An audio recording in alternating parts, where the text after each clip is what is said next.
દસાડા અને પાટડી ઠાકોર સમાજ એ સમાજના રીત રિવાજોમાં કઈ રીતે સુધારો આવે, સામાજિક ખર્ચામાં કાપ મૂકીને શિક્ષણ તરફ સમાજ કઈ રીતે આગળ વધે, એની એક સૂત્રતા માટે કરીને આજે બધા ભેગા થયા છે। સર્વપક્ષીય ઠાકોર સમાજના આગેવાનો, ધારાસભ્યો, સંસદ સભ્યો એક સ્ટેજ ઉપર છે। હું એમને અભિનંદન આપું છું કે સમાજના કામ માટે બધા એક સ્ટેજ ઉપર આવ્યા છે। 16 જેટલા મુદ્દાઓનો જે એમને કાર્યક્રમ જે નક્કી કર્યો છે એનું સારી રીતે સમાજ બંધારણ અમલમાં મૂકી અને એનું પાલન કરે એ આ વર્તમાન સમયની માંગ છે। આવનાર સમયમાં સમાજ સામાજિક રીતે, શૈક્ષણિક રીતે અને આર્થિક રીતે કઈ રીતે આગળ વધે એ સહિયારા પ્રયત્નો છે।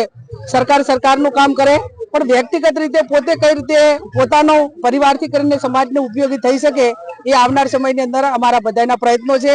સાથે દસાડા અને ખાસ કરીને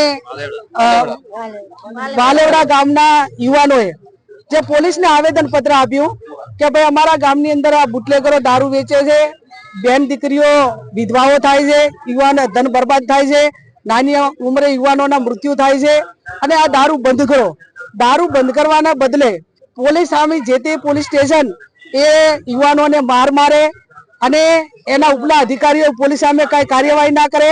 આવનાર સમયની અંદર પોલીસે જેને પણ માર્યા છે એની સામે કાયદેસરની કાર્યવાહી થાય એ પણ અમે માગણી કરીશું।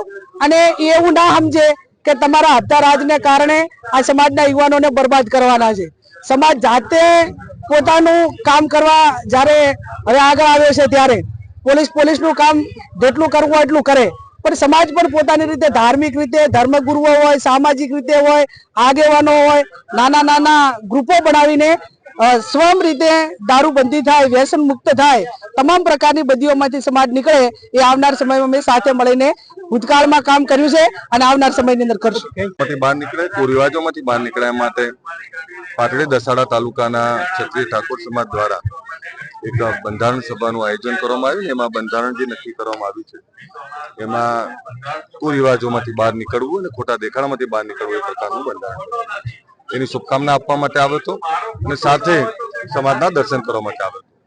બીજો વિષય હતો કે અહીંયા દારૂબંધી માટે લડતા કેટલાક યુવાનો પર ખોટો કેસ કરવામાં આવેલો, મારવામાં આવેલો, તો એના ન્યાય માટે પણ હું આવેલો અને એના માટે અત્યારે હું એની પણ મેં વાત કરી છે કે પીઆઈની બદલી કરવામાં આવે અને જે ખોટો કેસ કર્યો છે એની સામે કાર્યવાહી કરવામાં આવે ને ખોટા કેસમાં કોઈ હેરાન યુવાનોને કરવામાં ના આવે। આ બે પ્રકારની વાતો લઈને આપણે પીઆઈની બદલી થાય જ ને ભાઈ, કેમ ના થાય?